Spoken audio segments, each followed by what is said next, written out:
हा प्रश्न magnetic field due to electric current या चॅप्टरवर सीईटी 2021 ला विचारलाय बघा. A current of 10 ampere flows through a toroid having a core of mean radius 25 centimeter. If 5000 turns of the conducting wire are wound on a core, then the magnetic field inside the core of the toroid is mu0, that is equal to 4 pi into 10 raised to minus 7. Option A दिलाय 2 into 10 raised to minus 2 tesla, B दिलाय 6 into 10 raised to minus 2 tesla, C दिलाय 4 into 10 raised to minus 2 tesla आणि D दिलाय 3 into 10 raised to minus 2 Tesla.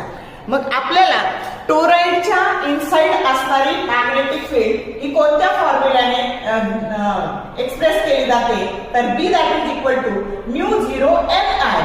पण हे M काय असतं तर number of turns per unit length. मग असं आपलं जर हे असं टोरॉइड आहे आणि आर ही त्याची रेडियस आहे तर त्याची लेंथ येणार आहे 2 पाय आर. मग आपल्याला mu0 ची व्हॅल्यू दिली आहे 4 पाय into 10 raised to minus 7. Number of turns 5000 दिले, जाणारा करंट 10 अँपिअर दिलाय, त्यानंतर हे 2 पाय आणि रेडियस 25 सेंटीमीटर दिली, तिला मीटर करायचं 25 into 10 raised to minus 2. मग आता कॅल्क्युलेशन कसे सिंपल होतात बघा.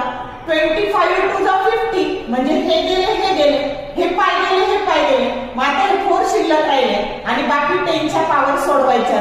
मग आता नाही सोडवल्या तरी सगळ्या ठिकाणी पॉवर 4 एकटेच आहे. म्हणजे तुम्ही लॉजिक लावून हे सी ऑप्शन क्लिक केला तरी होऊ शकतं. आणि सोडवायचं झालं तर हे 10 चा वजा 7 आणि हे अधिक 3, 10 चा वजा 4, हा वजा 2 वरती गेला तर तो झाला. मग वजा 4 अधिक 2 म्हणजे वजा 2, म्हणजे उत्तर काय आलं तर B that is equal to 4 into 10 raised to minus 2 tesla. म्हणजे या टोरॉइडच्या आतमध्ये किती मॅग्नेटिक फील्ड आहे तर ती 4 into 10 raised to minus 2 Tesla एवढी फील्ड आहे. जो करेक्ट ऑप्शन सी आहे. शॉर्ट व्हिडिओ आवडले लाईक करा, शेअर करा, कमेंट करा.